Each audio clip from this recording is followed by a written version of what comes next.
ඔයා සීනි කන්න ආස හැබැයි සීනි කන්න බය කෙනෙක්ද? එහෙනම් මේ වීඩියෝ එක ඉවර වෙනකම්ම බලන්න.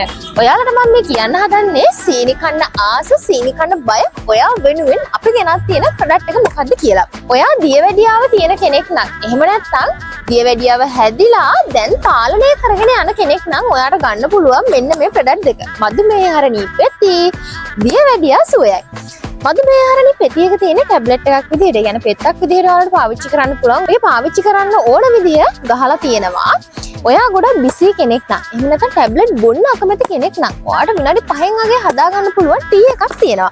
මේක ඔයාලට උණු වතුරට දාලා ඔයා තේ බොන විදිහට මේක බොන්න පුළුවන්. ඔයාට දියවැඩියාව සුවයෙන් වගේම මధుමේහරණී පෙතිවලුත් ඔයාගේ දියවැඩියාව සුව කරගන්න පුළුවන්. ඒ වගේම තමයි ඔයාට පුළුවන් දියවැඩියාව පාලනය කරන්න. මේ දේවල් වලට යක්කල ආවරයෙන් ගන්න පුළුවන්. යක්කලට එන්න බැරි කෙනෙක් ඉන්නවා නම් 070යි 73යි 90යි 98 නම්බර් එකට WhatsApp message එකක් දැම්මොත් ඔයාලා ලංකාවේ කොහේ හිටියත් මේ දේවල් ගෙදරට ගෙන්න ගන්නත් පුළුවන්.